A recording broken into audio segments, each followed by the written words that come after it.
and are here to find out more about this incredible community. So welcome to all of our newly admitted families. Welcome to our current families, and another special welcome to our faculty and staff. Usually when I do a town hall, I'm able to do a preview with them at school.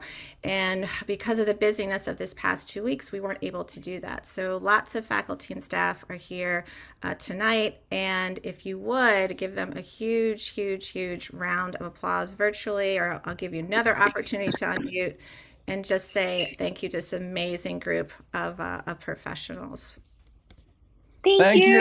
Thank you. Thank you, everyone. Woohoo! Thank you.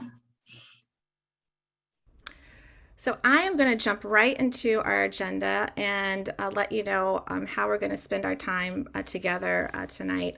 I feel like, or felt like when I thought about planning this town hall, the goals for this were to share with you a lot of the exciting things that are coming up next fall. It's been a long journey and over the past 2 years, and to think about being able to think about school the normal ways that we think about school is really exciting, and felt like I wanted to share the happenings with the community, and also give you an opportunity to ask questions. So I'm going to make sure that we're recording. We're recording. Awesome. For those who can't be here, we're also recording, and to make sure everyone can participate in the conversation. So what will tonight look like? First, I do want to spend a little bit of time on our preparations for April 4th. As you all know, we have some changes coming up in our COVID protocols, pretty big ones, and want to spend a little time talking about that and answering any questions. Spend an even shorter time just updating you on some of the searches that are happening, because that certainly impacts what's happening in the fall, or will happen in the fall. And then I want to move to the real important part of the evening and start with some reflections on our past 2 years together and looking towards the spring. All right, so I'm going to jump right in to our updates. So all signs are good that we're heading into a new phase of this pandemic that could actually be endemic. And that's it's important to know, and I'm sure I don't have to explain to you that endemic does not mean end, but we are entering into a very different phase of how we've had to exist with COVID-19, and our health and safety protocols are adjusting as well. So, you know, all the fingers, toes are crossed that the plans that we have will come to fruition, and I sincerely believe that they will. And we know how hard psychologically it is to get our hopes up. So we're going in optimistic and ready to shift if we need to, but things are looking good. Things are looking good at Gordon as well. This is just an overview of where we were when we returned from January break and where we are today. And that end of the tail there, it's close to this week. That's a visual representation of what it means, I think, to be in possibly an endemic phase. So it doesn't mean that COVID isn't still something that is affecting all of us in our community. It doesn't mean folks aren't getting it. It just means we're living in this phase where we have to learn to live with it and be able to transition into living our lives and interacting in ways that are more familiar to us, and actually more necessary as us being human beings that are social and relational creatures. So April 4th, this is the Monday after the week we come back from our spring break. And I did preview many of these changes with you all already, but I'll go over them now, and we'll open up for any questions. And know that the questions are can keep coming. This is not the end of the conversation or only time that these can be answered. But do want to allow some space for that tonight, and know that the conversation will go on. So we are moving April 4th to masks optional for faculty and staff, young kindergarten through 8th grade. We are making the decision, along with some of our peer schools, to ask our faculty and staff who work with nursery and preschool, and of course our nursery and preschool students, to continue with their masks on April 4th, and know that we are going to be continually thinking about when and how we transition from that. We know that there are some schools, I believe Providence Country Day may be one, where they have moved to mask optional for their youngest students.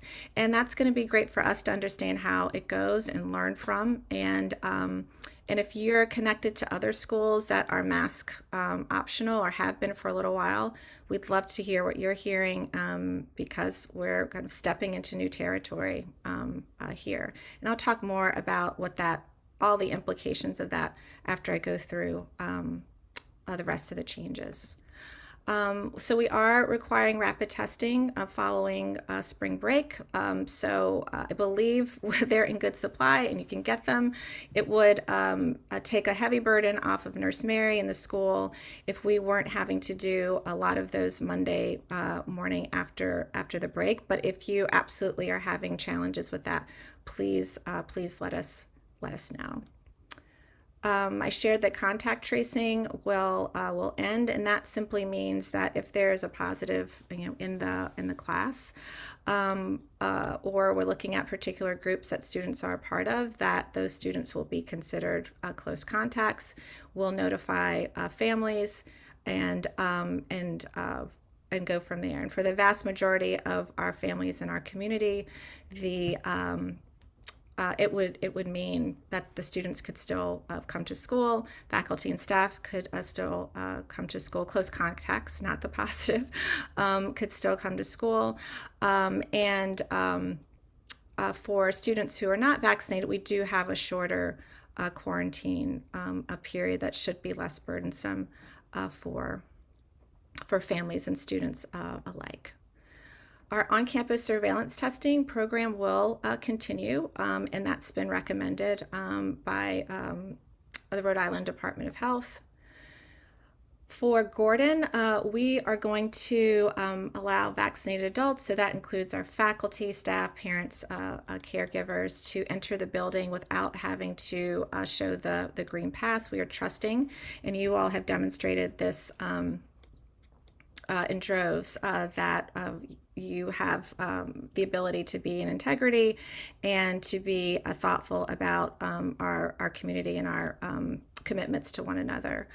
One of the reasons we want to continue with students is just that extra step, because symptoms are so important, and students children have symptoms. So making sure that you've checked for that runny nose, making sure that you've taken a pause to make sure that cough is not new.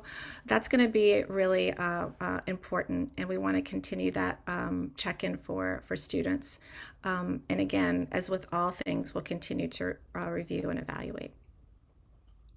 And also, we are just thrilled that parents and caregivers can be back in the building. And on April 4th, we can start having folks in the building for drop-off, and dismissal plans will follow soon. There may have been some confusion in the letter that I sent when we talked about drop-off. I believe the wording was after spring break. We were thinking that's April 4th as well. So apologize if you're ready on that Monday after the break to come rolling in the building, but one more week, and and we'll be ready for you. And that's something I just want to say about all of the rules. Our pause, after break, I think it's always good for us to be thoughtful about how we're all as a community entering back into the building, following some extended time away and in different places and with people that we aren't normally with. And so but also having the time to for us as faculty, staff, and leadership to talk about what the implications are for these changes, I think is going to be really important. And that just won't occur, during that first week back. That's going to be an ongoing conversation because we're all going to be navigating what it means to be relating to each other in a very, very different way. We have been relating to each other like this for 2 years, and there are impacts to that we can't foresee yet. So it's going to be important that we're thoughtful about that. It's going to be important that we work with students about what it means for some people in our community to continue to wear them while others choose not to. And being really thoughtful and sensitive about who we are with one another, how we communicate, how we interact. And as we always do, we'll be there to guide and learn from you and your children, and appreciate kind of your patience as we just see what this is all going to be about. I think that's the biggest thing for us, is to make sure we're taking the time to be thoughtful, and as we understand what this all means and how we'll all be, that's going to be our best way forward. So I'm going to pause here. The last thing I'll say is that the Rhode Island Department of Health just shared its updated outbreak response playbook, which has more information about how schools should be navigating these new guidelines and the new release from the mask mandate. So as we get more of that, as we have time to dig into that information, we'll absolutely, as always, be back in touch with you as soon as possible to let you know how that impacts how your children navigate being at Gordon. All right, so I will stop and I will ask Claire if there are any questions in the chat, or I'll just pause if people want to put them in and send them on. And just a reminder, as we go through, you can drop your questions in the chat as I go. You don't have to wait till I do these pauses. The members of the leadership team may go ahead and answer them in the chat for you. And if they're not, I will go ahead and do that. So I will pause. Clarification, it says, will masks be optional for parents entering the building after April 4th? And I believe that is also the case. That is the case.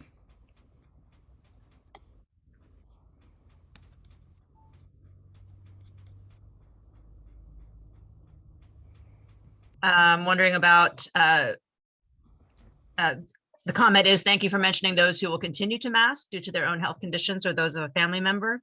Can you share more about how Gordon will talk with students, especially younger ones, about how people continue to mask, so that they don't feel, so they feel supported, those students that are wearing them outside of, the nursery and preschool?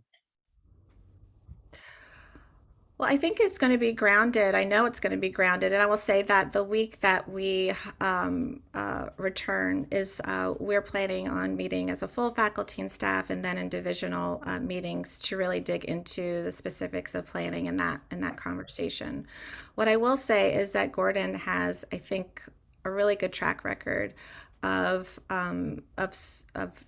helping students understand what it means to be empathetic, what it means to be able to go to adults with questions that they have and ask for a support, and that we have shown that we're able to bring either individual students or groups of students together when they need to have important reminders about of our expectations about how we treat one another in our community. I think we have, demonstrated, and our community has demonstrated a really admirable care for the different situations that and circumstances folks find themselves in, whether it has to do with COVID or not.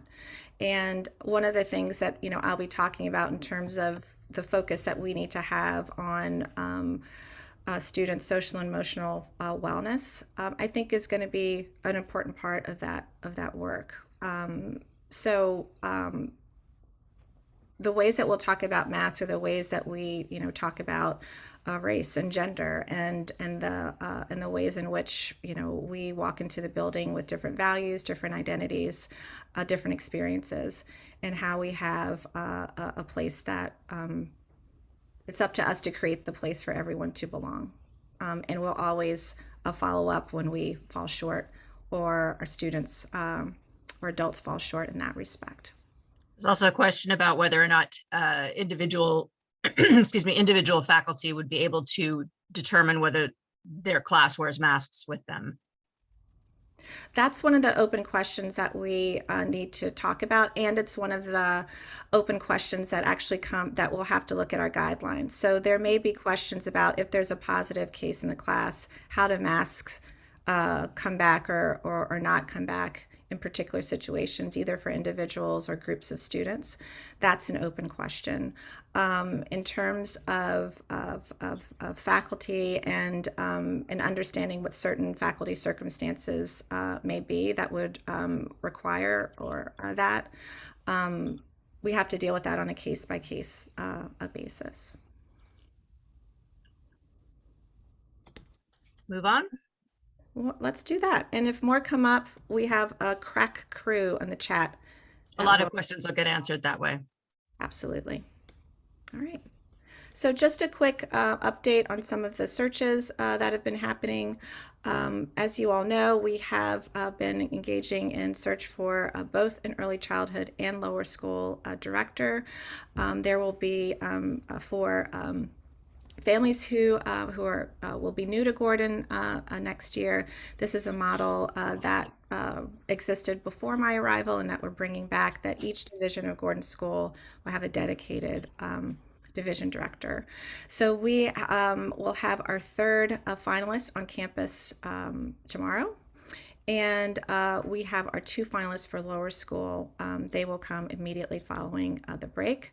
And we should, by mid-April, be able to have determined who will be the folks in that role, in those roles for the fall. And their start dates would be July 1, but we would be looking to see if we could find some opportunities for those newly appointed folks to meet with students and faculty and parents before they arrive during the summer.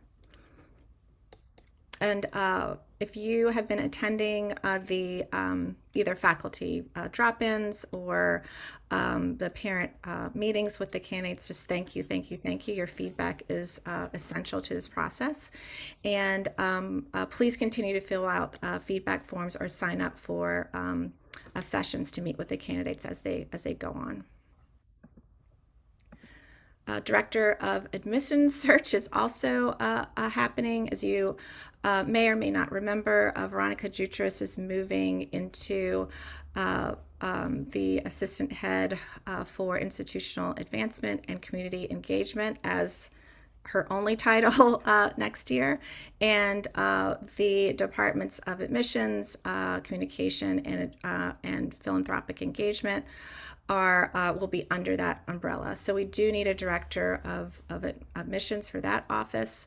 Those candidates, the three finalists, are beginning their visits and are meeting with faculty, leadership, and other members of our community. And like the division directors, we want to make sure that we have time after they're appointed for more folks in the community to meet with them, meet with the person. I will pause there and see if there are any questions about the searches.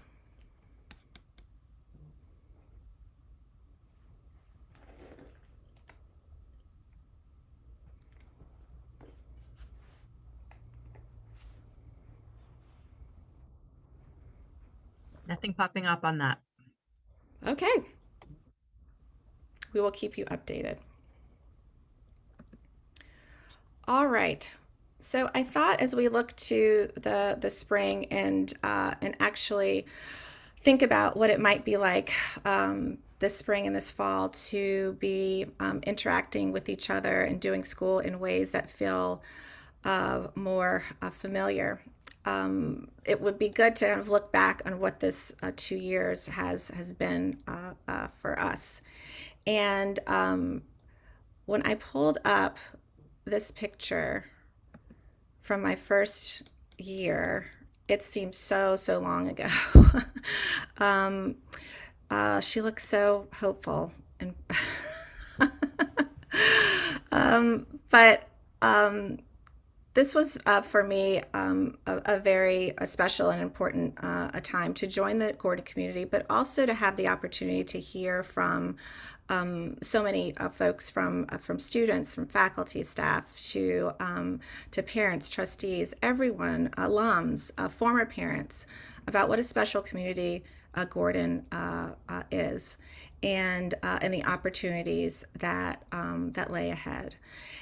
So a lot of the work of that first year was listening, was forming relationships, and then getting to work in terms of planning and putting together a strategic vision to dream about what our next 3 to 5 years would look like together.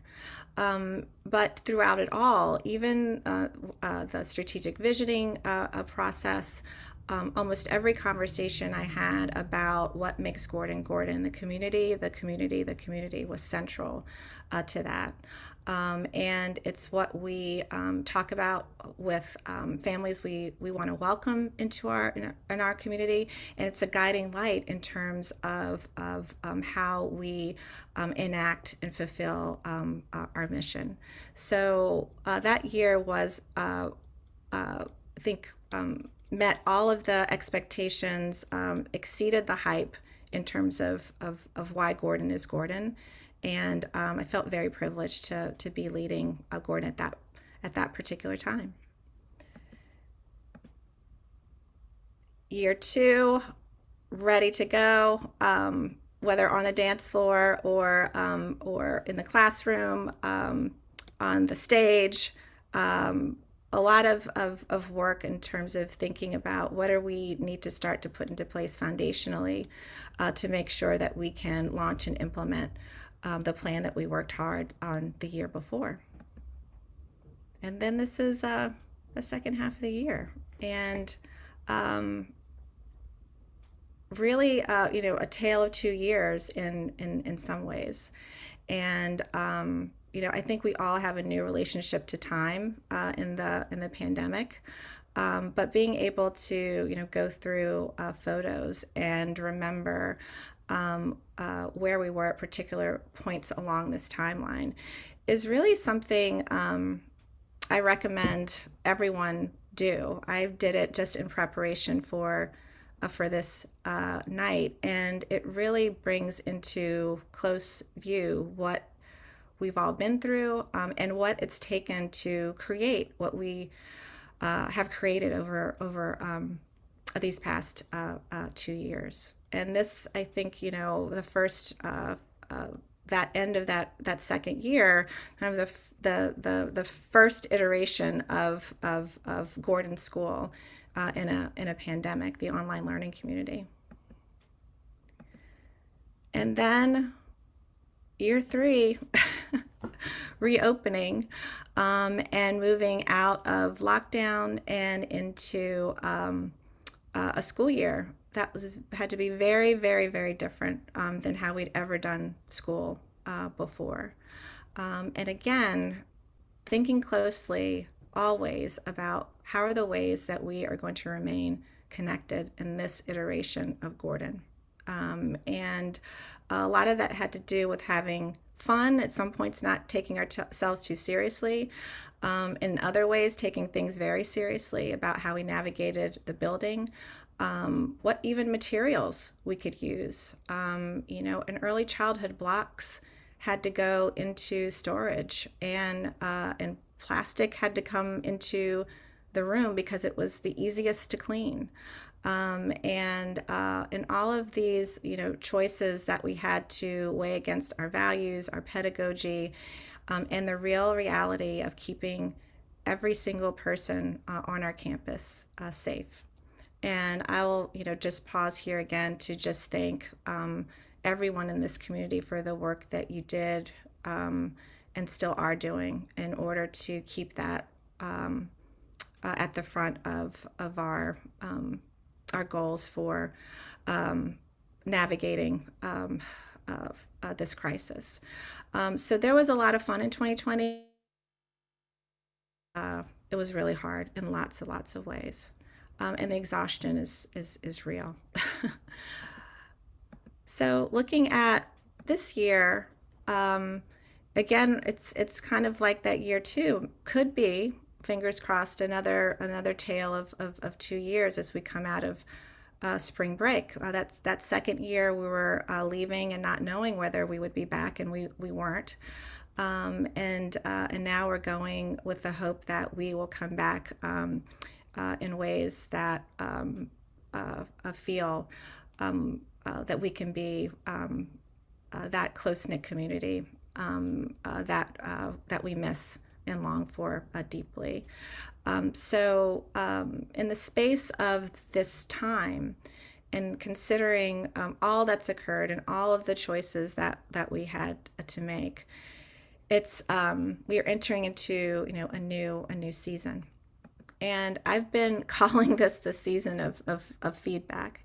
And the reason I've been calling it that is because I think that as we've been emerging from our last iteration of COVID, Omicron, and what that meant for us coming back from the break, experiencing COVID in a way that we had not before even when vaccines were available,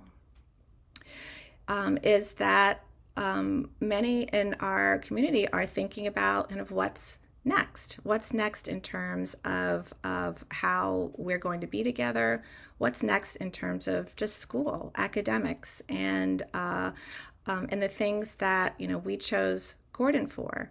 We have groups of families that were accepted to Gordon 2 years ago who've only known Gordon in this way, and who chose Gordon because of the community that I mentioned earlier, the heart of what we are and makes us us. We couldn't do community in the ways that we used to, and that's, I think, been hard for folks, understandably so, and also have faculty and staff who have been on the front lines of this crisis, caring, loving, and I know a lot of schools may not use the word love. But at Gordon School, love, I think, is one of the most appropriate words to use in terms of the ways that we think about each other, and especially our students. So our faculty who have loved up on students and worked hard to create classroom experiences in the midst of all of the restrictions, the barriers, the exhaustion, the reminders. We're also thinking about what's next and talking about it and asking about it and giving feedback about it. And it's all come at this particular moment. And it's come at a particular moment where folks are feeling frustrated, exhausted, and I think also hopeful, right? We want what we signed up for, and are hopeful, and we know that there are so many ways that the things that we looked for when we came back, whether you're a returning, a current family, or you were new to Gordon, know that there is so much happening that is delivering on the promise. But this is a time where a lot of that is being discussed, and internally and externally. And as the feedback has come back to me and the leadership team, the good news, I think, is that there is a convergence between what folks are needing and hoping for, and what the school is needing and hoping for. I would be worried if we were, not aligned in terms of those understandings, but we are. And the priorities that have emerged from these conversations are pretty clear. The things that we want to be able to use this new opening that we have coming is to rebuild, reconnect, and make sure that we are communicating about everything that's happening in ways that give everyone in our community a window into what's happening at Gordon day to day. And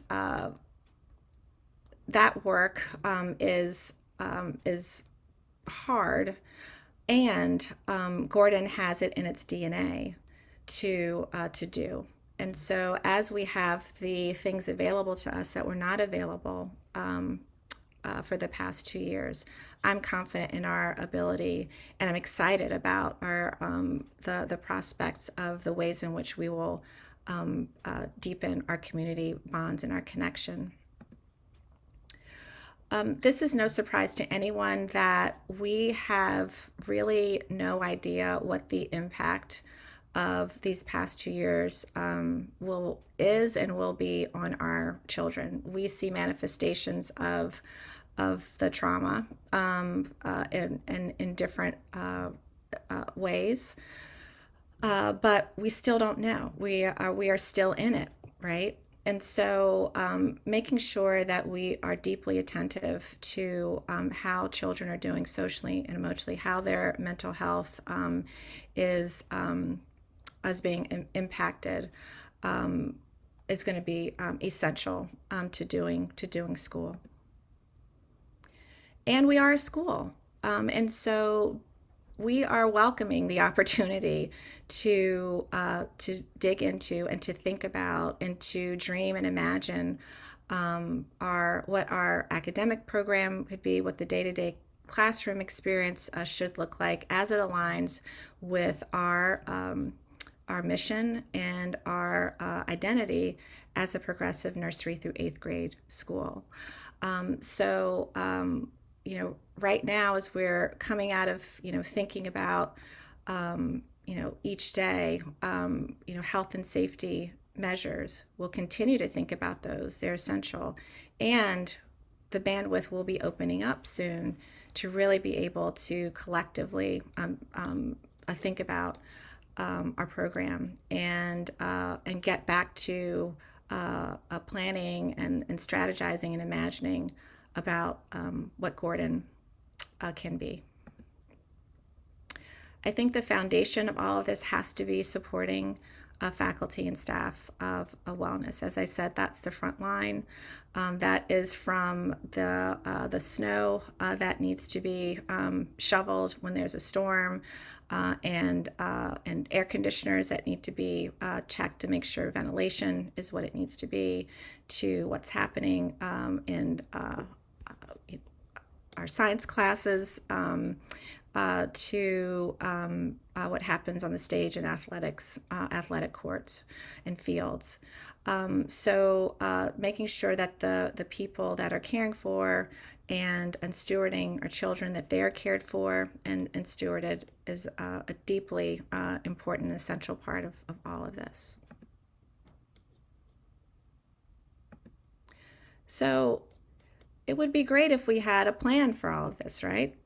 We do, and just want to remind folks and bring folks back to that first year and the plan that we created together, a more just and sustainable world, and thinking about what the world is going through and the things that we witnessed and experienced together. Sometimes from lockdown, where we couldn't turn away, and we were all watching and experiencing the things that were happening in the world, from the murder of George Floyd to elections, and now today, the things happening in the Ukraine, and still the polarization that's happening in our country, there is no more important mission than what we created together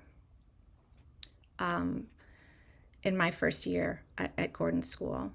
And so to be able to even consider that we can get back to that work is a really, for me, a moving opportunity, but also such a huge responsibility in terms of the part that Gordon can play in really shifting where the trajectory of where our society goes. And those are big statements that I'm making, but I think it's possible. I love, and I think I may have quoted her on one of my first visits to Gordon School, is Adrienne Marie Brown. And she says, small is all. And we create in our classrooms, we create in our community the world we want to see. And so this plan for me, and I know for our community, is something that we can't put aside any longer. It's time for us to dig in, and now that we can, I'm excited for that work. And so much of what the community is sharing it needs right now is in the work that we planned together 4 years ago. And there we are. And thinking about, again, the center of and who we are, our community, our diversity, our commitment to one another and this school and what it could be, to the imagination and of the people in the building. And if you see those what if cards you may have remembered, this is what the school has always done, is welcomed our members into conversation and co-created what this school and what this community will be. And we have this mission and in front of us now to do some refoundational work of co-creating what's next. And we still have this roadmap, and it's still so relevant to what's needed right now. And that was our vision.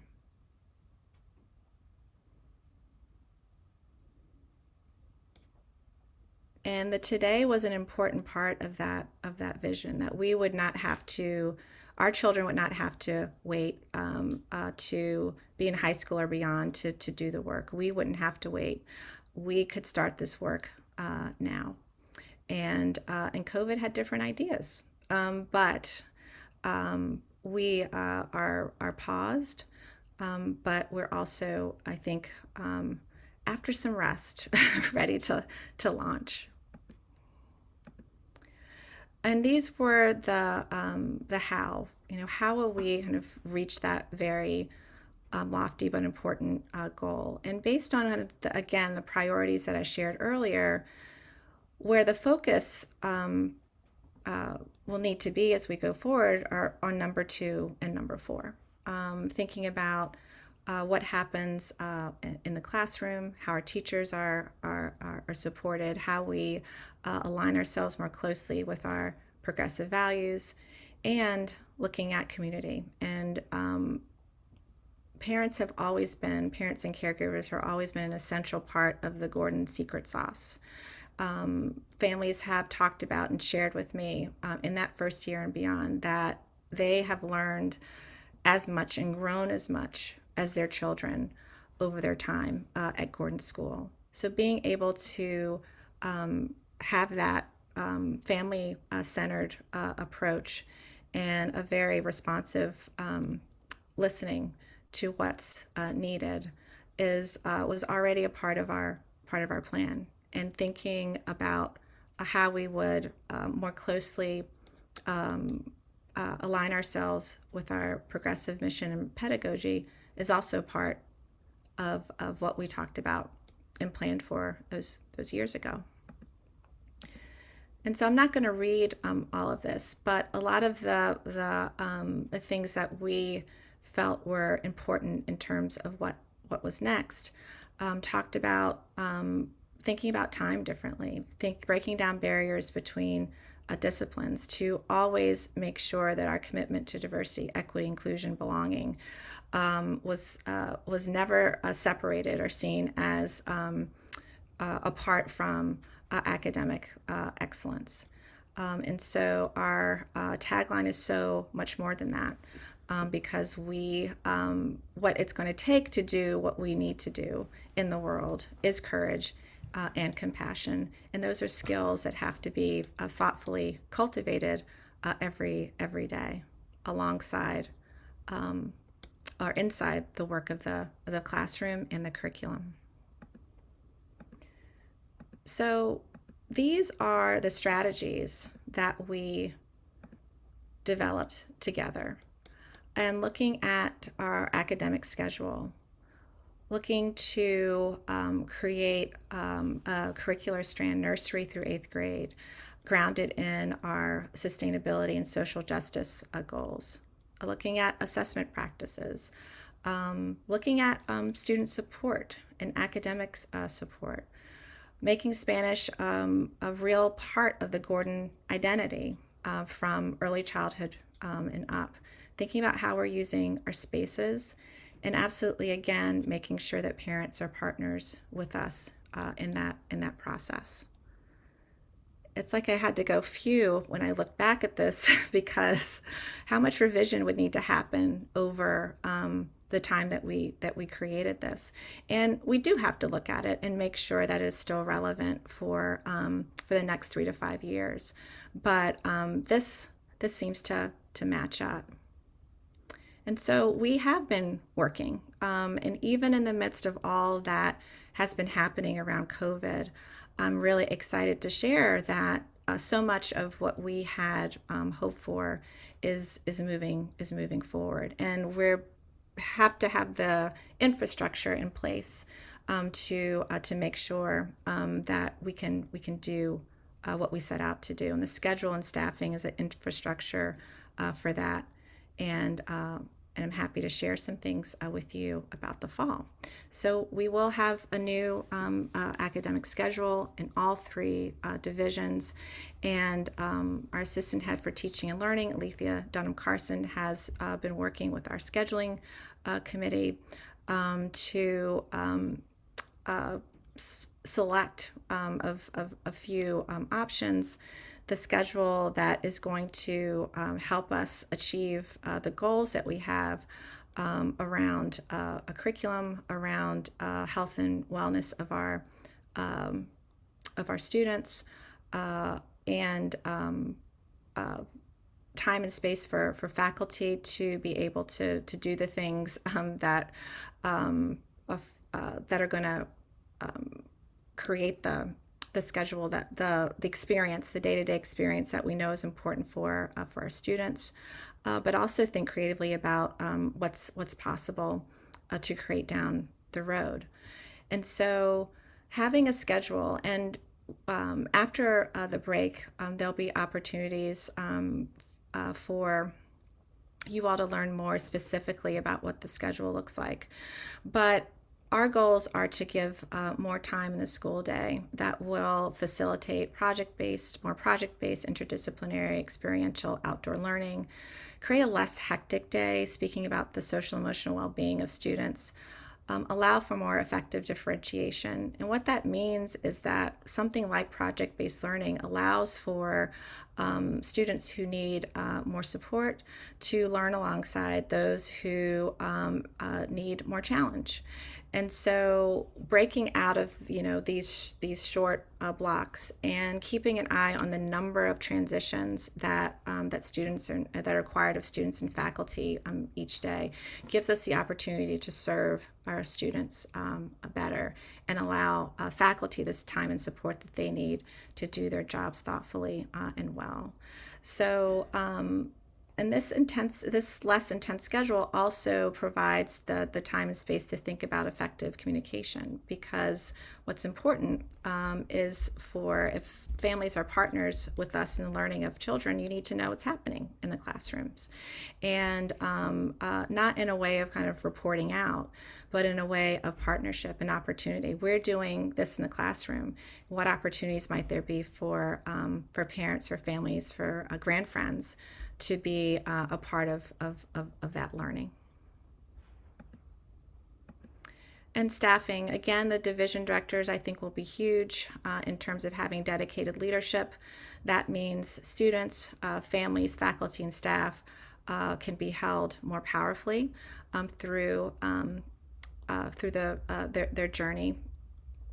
We have hired, and we'll announce soon who that person is, but we have hired a full-time on-site school counselor that will serve nursery through 8th grade. And in addition, our consulting psychologist, Judith Nyes, will continue on to support that person, but also continue to support families and students and faculty as well.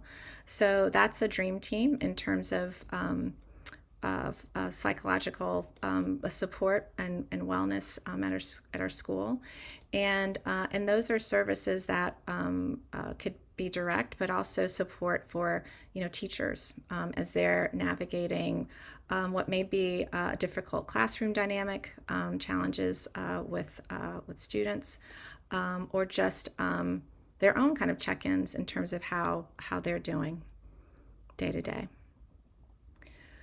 We'll have literacy and academic support specialists across all 3 divisions, and are also considering the development of a position that would coordinate all of that work.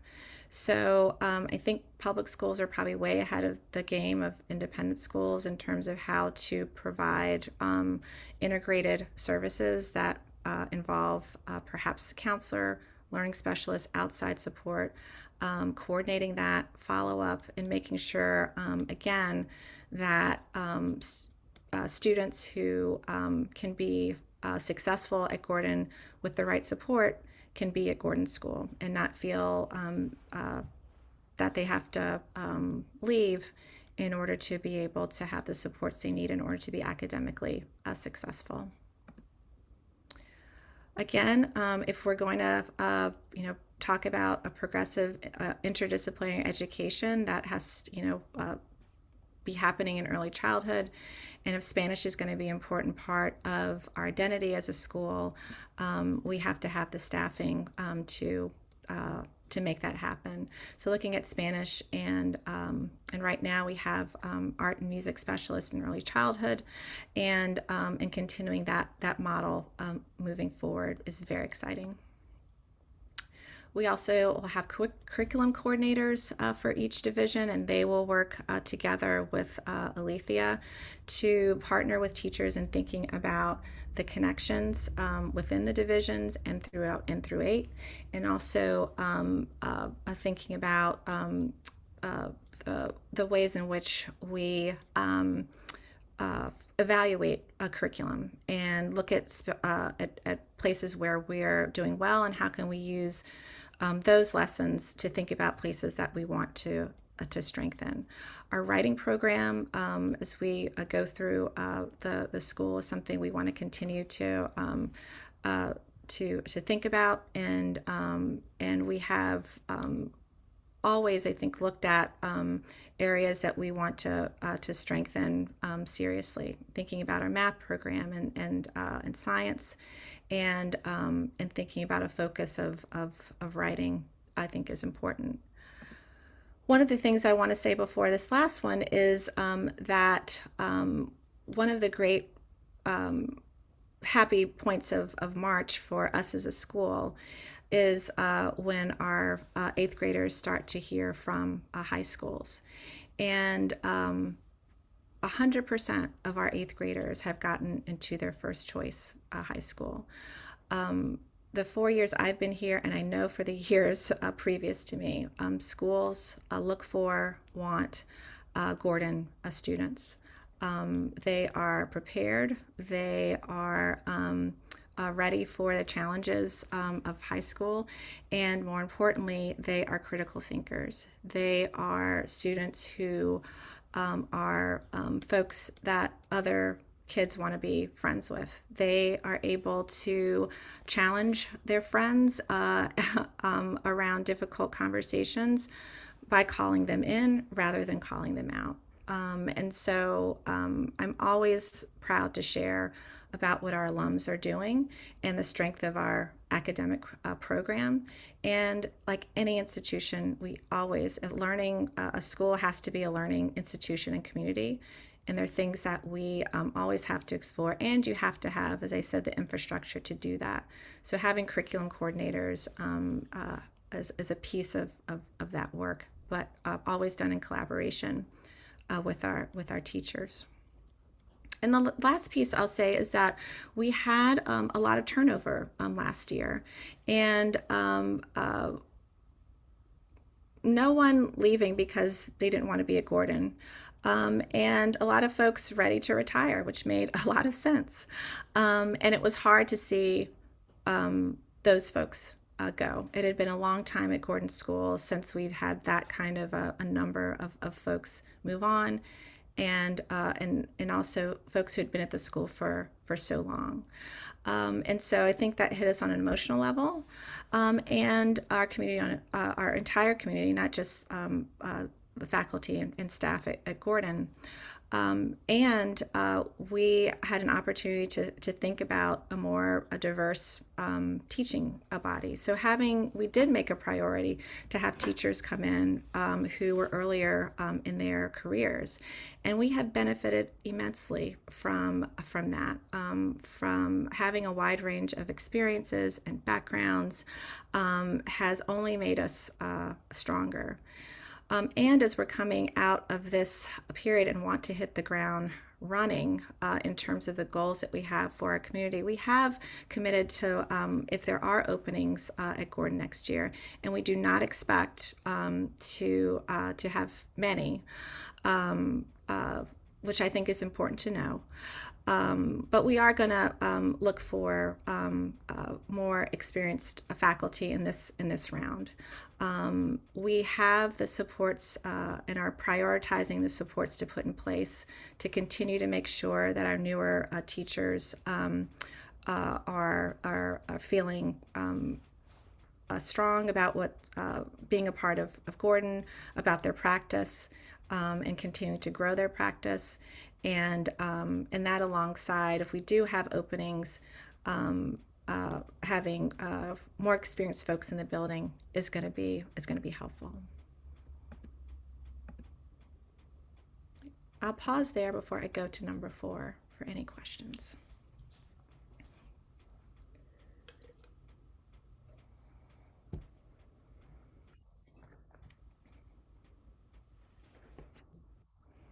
There are no questions in the chat as of this moment. Oh, Visenia has a question. Sorry, I have a question. I just couldn't type it fast enough.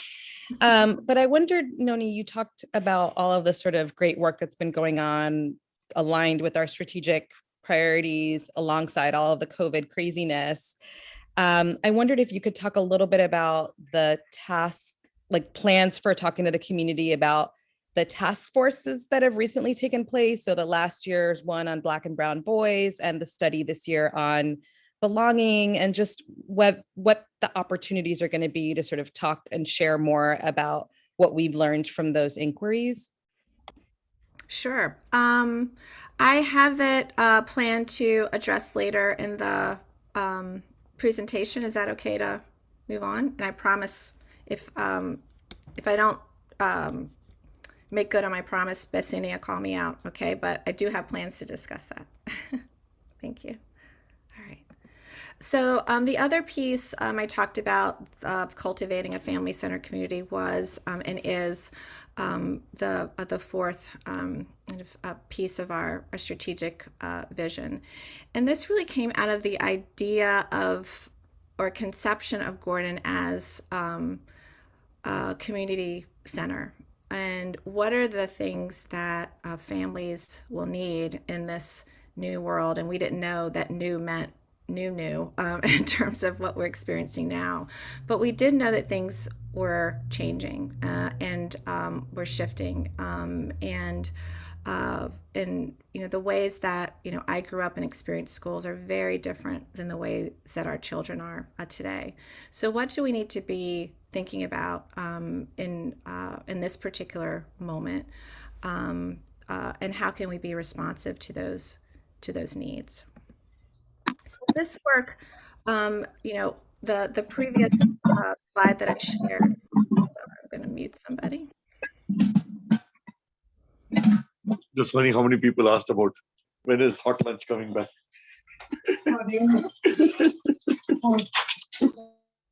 There we go. So the things that I shared in terms of educating modern learners for a modern world, they're things that are going to be in place when we come back in the fall. And this is work here that we're going to have to dig into in terms of getting started. So thinking about this flexible and integrated operating model. When we created that sentence, we put the pressure and onus on us that we needed to define that, and we had to define that as a community. And we've done that in different ways, or we've created structures to do that kind of work over history of Gordon, whether it's, as Basenia referred to, task forces or ad hoc committees or even board committees that are committed to that work. And that does need to translate into kind of a mini plan for community engagement. We need to crack the code on volunteerism at Gordon School because it's a very different world than it was back in the day when volunteerism was really centered around folks who had a particular level of privilege and could give that time and energy to school. There are lots of different ways to contribute, to volunteer, to be involved, and we need to identify those, create those spaces, double down on the equity questions, and give families opportunities that align with the realities of their lives. Again, communication is key through all of that, and how do we use technology, especially when I know you don't want to see another email from me. I know that. And we do want to communicate, and it's important to communicate. What are the best ways to do that? And this was a part of our strategic vision, as I said years ago, to think about a lunch program that aligned with our values around sustainability. And that's a very exciting endeavor, and it won't happen overnight. So what we're clear on is that work, we do need a short-term solution because we have gotten the feedback that folks are hoping for and needing a lunch program at Gordon, and we don't want to let go of our longer-term objectives about what could really be possible. So just in terms of the infrastructure needed there, we have created an Office of Institutional Advancement and Community Engagement, and I talked about Veronica's place in that. Alexandra O'Connor has joined us as Director of Philanthropic Engagement. We're looking to hire Director of Admissions, and Jeff Griffin is there as the Director of Communications. So that network and that connection, that integration is meant to be able to surface those opportunities and those structures, committees, et cetera, that can power the work forward. GCA and family engagement committees are already engaged as this work. The GCA is thinking about their structure and how people can be more involved in that body. Family engagement has been thinking deeply about our community connections and being able now to have the ability to widen the possibilities. I'm so excited for what this committee will be able to do. Our family education programming, again, you all learning alongside our your students, learning from our talented faculty and staff, and looking at learning as a partnership and providing those opportunities again. And again, as I said, evaluating communication needs. We have in the past sent out surveys, which we called marketing surveys, which really kind of gets a sense of kind of what's working and how people kind of navigate Gordon communications. And that'll be coming soon and will be helpful to us as we move forward in the work. All right, Basinia, here I am. So I wanted to just say that the foundation of our strategic, vision, and of course, of what we do at Gordon every day, are these, two pillars: our commitment, and language has shifted over the years, and I, use diversity, equity, inclusion, and belonging. And I think belonging is so important in a place where community is center. It's not just enough to be in the building or have access to the building and the education. For children, for adults alike, a deep and authentic sense of belonging, it is what makes us feel our fullest selves, and that means we can reach our full potential. And so the work that needs to happen at Gordon, a school that has prided itself for decades on its commitment to DEIB, that work has to continue. And as we have new families coming in and families graduating out, the work of grounding everyone in the importance of the work of DIB, and providing spaces for learning and training and mistake making and for safety is important. It's essential, and it can't exist outside of the curriculum. And the things that exist outside of the curriculum in the classroom are important as well and essential. So thinking about the work that we have done and we're able to do over the course of the past 2 years, thinking about and focusing and starting on the experience of Black and brown boys at Gordon School, because that was, again, a consistent question that came up in my first year at Gordon. It came up in my interview. And it is a question, the success of Black and brown boys in schools, where they be independent and public, has been the subject of much research, and I think much consternation to those of us who want to create true spaces of belonging. And knowing that digging into that particular question would allow us to think about approaches that would support all students was important, and that transitioned into thinking and having our study on belonging. So many of you participated in focus groups, in conversations and surveys to share about your your feelings and thoughts on your own sense of belonging or not at Gordon, and observations of what you all had seen or heard from others. So our plan is to, when we receive that report, which I believe should be soon, Aletha, you can drop that in the chat. When we have that and are able to review that, we'll be coming back to you with what we've learned and what our plan will be for what I think will be implementing important recommendations about how we can move forward. So that's going to be, again, as we do this refoundational work of community and connection, having that feedback is going to be, and that analysis is going to be a key. And looking forward to those of you who are, took the time to be involved in that, to continue to be involved in the work. And that work has to occur across all stakeholders. So the Board of Trustees will be looking and talking about the work that we need to do in DEIB. Faculty and staff, making sure we have regular professional development that we're doing all together, and that folks can pursue individual opportunities based on where they are in their growth.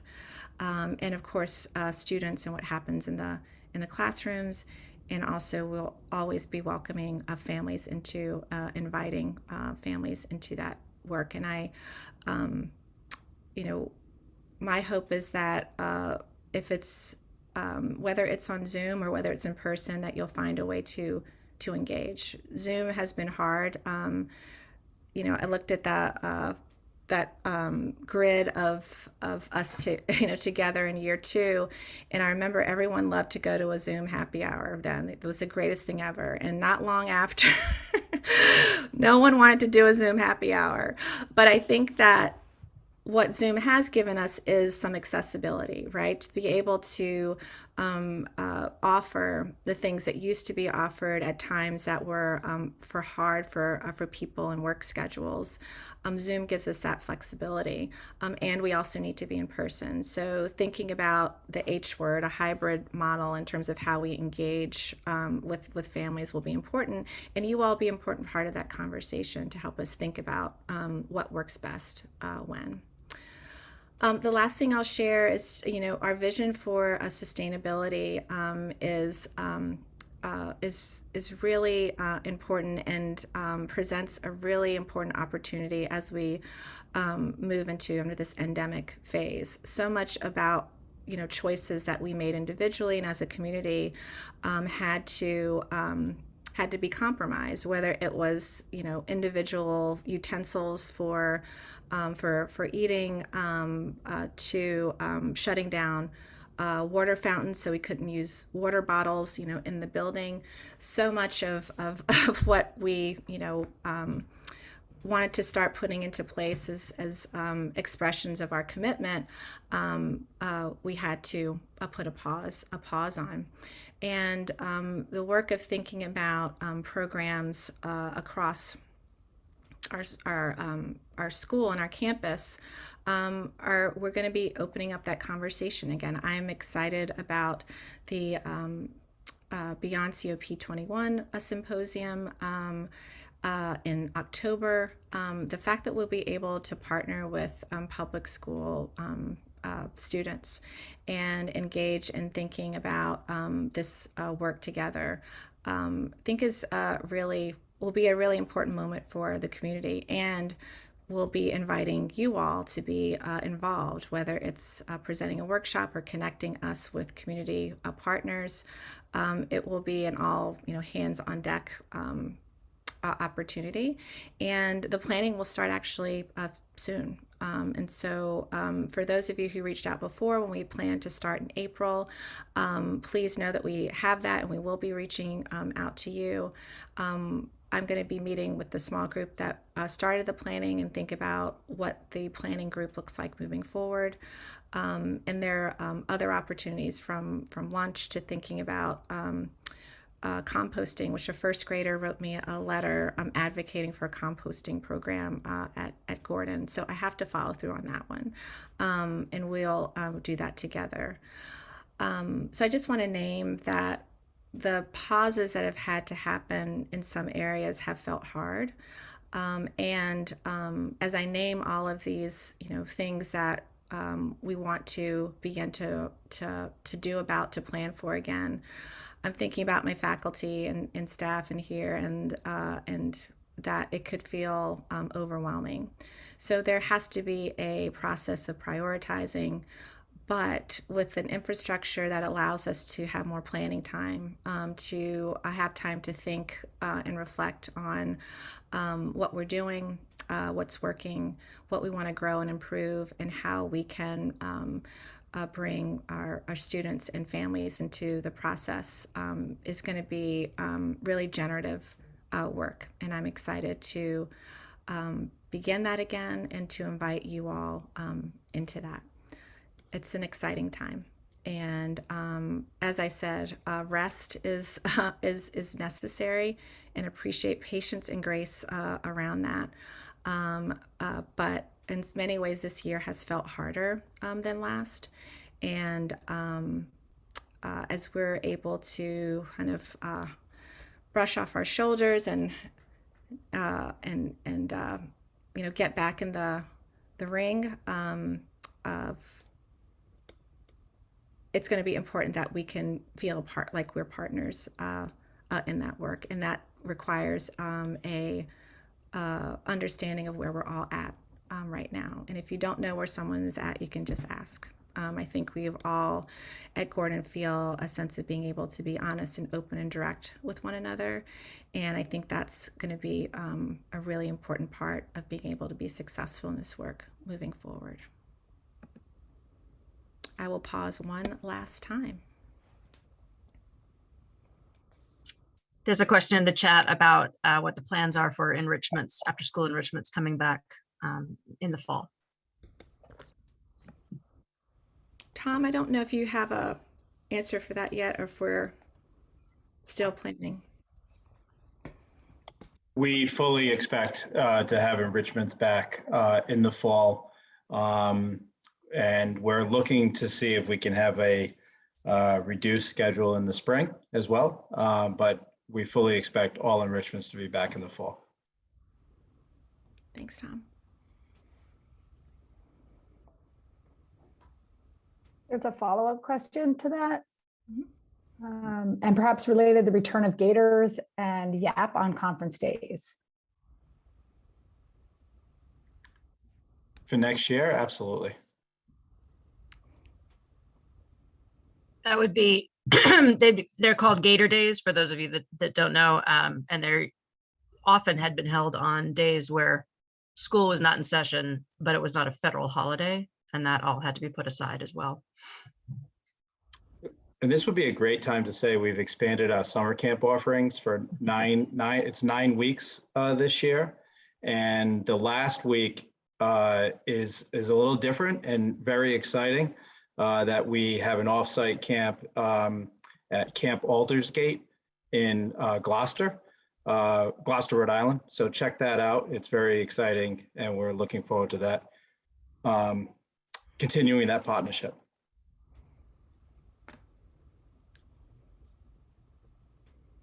And the link is in the chat. The link to sign up is in the chat.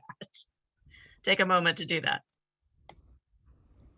Thank you. I also dropped the link in for our the hydro project, the hydroelectric project that we've been working on.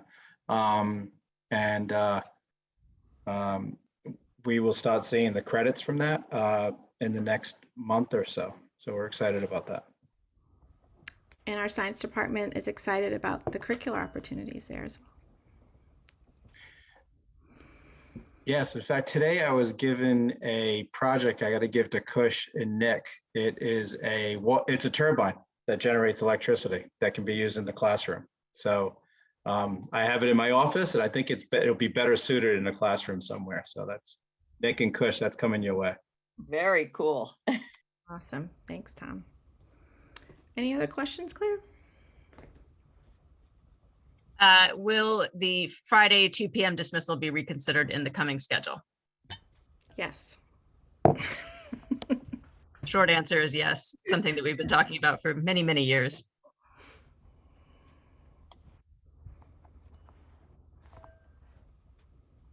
And people are just wondering when we're going to have more specifics on the schedule, schedule changes.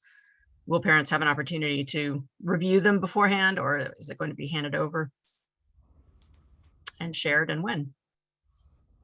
No, Alethea, are you still on? I am. Our plan is to share what the plans look like by the end of the spring. So we will share it before the end of the academic year. We're excited.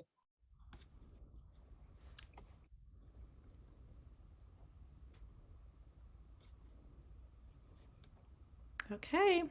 Like I said, this is the opening of a conversation. I'll and the leadership team, division directors will spend time with faculty and staff talking about what all of this means, and welcome your questions and feedback as well as we move into the spring.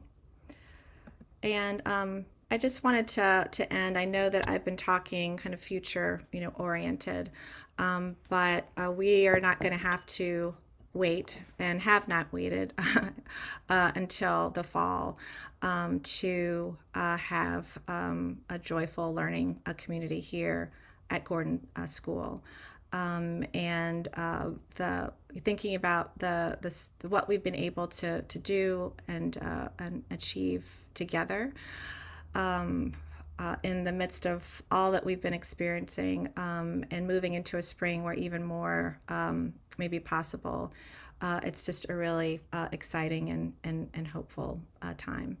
And understanding that it will it will have bumps, and it's because human beings are a part of this endeavor, and we are imperfect, and Gordon is not perfect. But when I look at what we've been able to create together, rhinoceros horns and toboggans, and still remain true to who we are. I'm just so deeply grateful to this community, and feel as privileged today as I did on my first day at Gordon School 4 years ago to be a part of this special place. So let's continue to hold each other and dream together about what's possible. And I look forward to the work ahead, and I look forward to the rest ahead as we head into March break. So thank you. I will stop sharing my screen. You can unmute and say good night, and I will see you soon. Good night, everyone. Good night, Good night, everyone. everyone. Good night. It's good seeing you Good all. night. So nice to see everyone. Good night. Thank you. Thank you, Noni. Absolutely. Bye-bye. Good night, everyone. Thank you. Very exciting news. Thank you. All right. Good night. Thank you, everybody.